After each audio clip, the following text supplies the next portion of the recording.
1 Tessalonicenses capítulo 1. Eu, Paulo e Silas e Timóteo escrevemos esta carta aos irmãos da igreja da cidade de Tessalônica, a vocês que estão unidos com Deus o Pai e com o Senhor Jesus Cristo. Que a graça e a paz estejam com vocês. Nas nossas orações sempre damos graças a Deus por todos vocês e nunca deixamos de pedir em favor de vocês, pois lembramos na presença do nosso Deus e Pai como vocês puseram em prática sua fé, como o amor de vocês os fez trabalhar tanto e como é firme a esperança que vocês têm no Senhor Jesus Cristo. Irmãos, sabemos que Deus os ama e os escolheu para serem dele, pois temos anunciado o Evangelho a vocês, não somente com palavras, mas também com poder, com o Espírito Santo e com a certeza que esta mensagem é a verdade. Vocês sabem de que maneira nos comportamos no meio de vocês, para o próprio bem de vocês, e vocês seguiram o nosso exemplo e o exemplo do Senhor Jesus.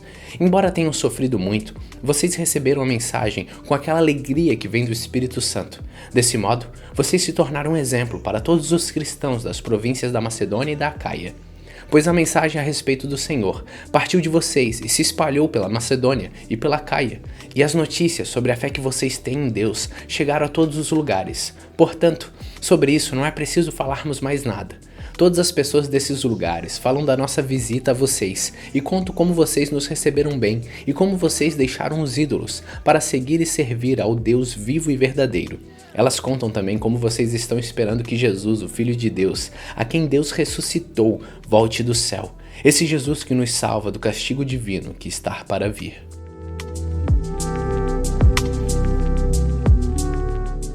Primeira Tessalonicenses capítulo 2.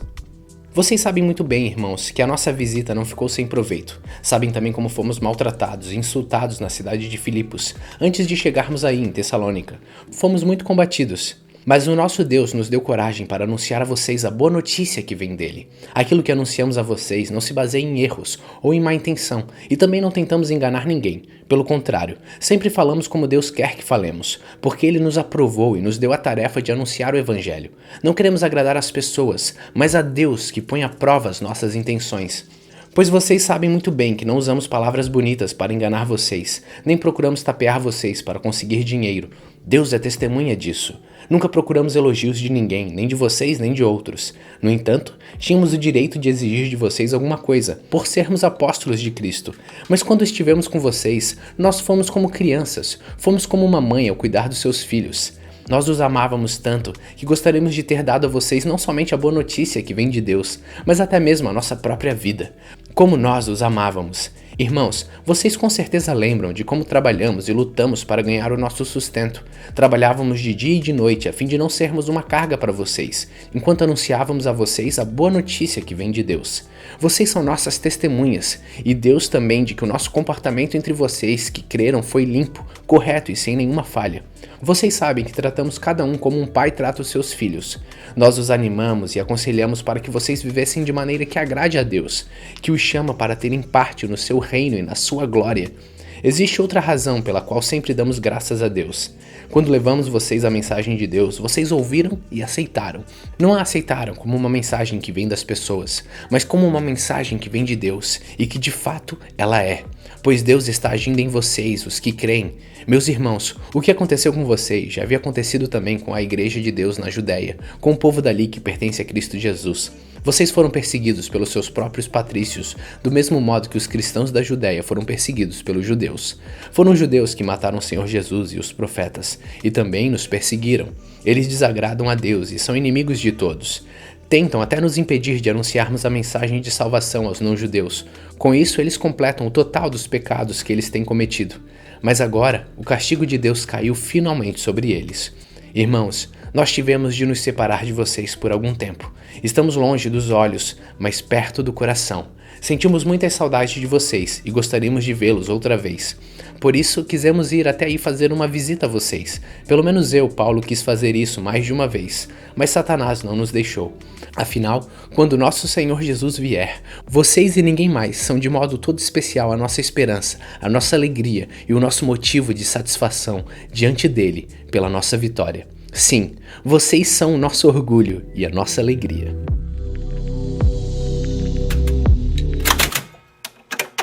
1 Tessalonicenses capítulo 3. Então não podemos aguentar mais sem ter notícias de vocês. Por isso Silas e eu resolvemos ficar sozinhos em Atenas e enviar a vocês o nosso irmão Timóteo. Ele tem trabalhado conosco no serviço de Deus, anunciando o Evangelho de Cristo. Nós o enviamos para animar e ajudar vocês na fé, a fim de que ninguém fique desanimado por causa das perseguições. Vocês mesmos sabem muito bem que elas fazem parte daquilo que Deus quer para nós. Pois quando estávamos com vocês, nós os avisamos que íamos ser perseguidos, e como vocês sabem, isso aconteceu mesmo. Por isso, não pude aguentar mais sem ter notícias de vocês, e enviei Timóteo para saber como vai a fé que vocês têm. É que eu tinha medo de que o diabo os tivesse tentado de tal modo que todo o nosso trabalho tivesse ficado inútil. Agora Timóteo já voltou daí de Tessalônica e nos trouxe boas notícias a respeito da fé que vocês têm em Deus e do amor que vocês têm uns pelos outros.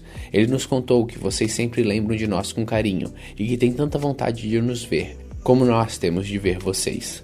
Assim, irmãos, em todas as nossas dificuldades e sofrimentos, o que nos animou foi a fé que vocês têm. Agora nós nos sentimos com mais vida, porque sabemos que vocês continuam a viver firmes por estarem unidos com o Senhor. E assim, podemos dar graças a Deus por vocês. Agradecemos a alegria que temos diante do nosso Deus por causa de vocês. Dia e noite pedimos a Ele de todo o coração que nos deixe ir vê-los pessoalmente para podermos completar o que ainda falta na fé que vocês têm.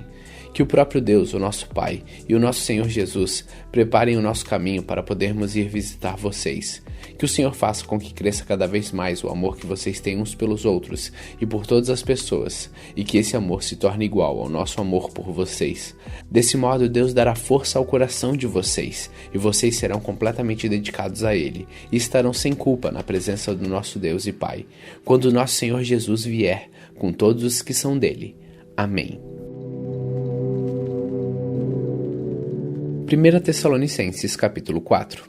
Finalmente, irmãos, vocês aprenderam de nós como devem viver para agradar a Deus, e é assim mesmo que vocês têm vivido, e agora pedimos e aconselhamos em nome do Senhor Jesus que façam ainda mais, pois vocês conhecem os ensinamentos que demos pela autoridade do Senhor Jesus.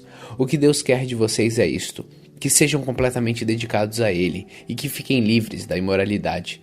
Que cada um saiba viver com a sua esposa de um modo que agrada a Deus, com todo respeito, e não com paixões sexuais baixas, como fazem os incrédulos que não conhecem a Deus. Nesse assunto, que ninguém prejudique o seu irmão, nem desrespeite os seus direitos, pois como nós já lhe dissemos e avisamos, o Senhor castigará duramente os que fazem essas coisas. Deus não nos chamou para vivermos na imoralidade, mas para sermos completamente dedicados a Ele. Portanto, quem rejeita esse ensinamento não está rejeitando um ser humano, mas a Deus, que dá a vocês o seu Espírito Santo. Não há necessidade de lhes escrever a respeito do amor pelos irmãos na fé, pois o próprio Deus lhe ensinou que vocês devem amar uns aos outros, pois é esse amor que vocês têm mostrado a todos os irmãos que vivem em toda a província da Macedônia. Portanto, meus irmãos, pedimos que façam ainda mais. Procurem viver em paz, tratem dos seus próprios assuntos e vivam do seu próprio trabalho, como já dissemos antes.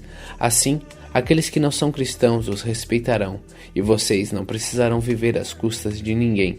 Irmãos, queremos que vocês saibam a verdade a respeito dos que já morreram, para que não fiquem tristes como ficam aqueles que não têm esperança. Nós cremos que Jesus morreu e ressuscitou, e assim cremos também que depois que Jesus vier, Deus os levará de volta e junto com ele, levará os que morreram crendo nele. De acordo com os ensinamentos do Senhor, afirmamos a vocês o seguinte: nós, os que estivermos vivos no dia da vinda do Senhor, não iremos antes daqueles que já morreram, porque haverá o grito de comando, e a voz do arcanjo, e o som da trombeta de Deus, e então o próprio Senhor descerá do céu. Aqueles que morreram crendo em Cristo ressuscitarão primeiro. Então nós, os que estivermos vivos, seremos levados nas nuvens, junto com eles, para nos encontrarmos com o Senhor no ar. E assim ficaremos para sempre com o Senhor. Portanto, animem uns aos outros com essas palavras. 1 Tessalonicenses capítulo 5. Irmãos, vocês não precisam que eu lhes escreva a respeito de quando e como essas coisas vão acontecer, pois vocês sabem muito bem que o dia do Senhor virá como um ladrão na calada da noite. Quando as pessoas começarem a dizer, tudo está calmo e seguro, então é que de repente a destruição cairá sobre elas. As pessoas não poderão escapar, pois será como uma mulher que está sentindo as dores de parto.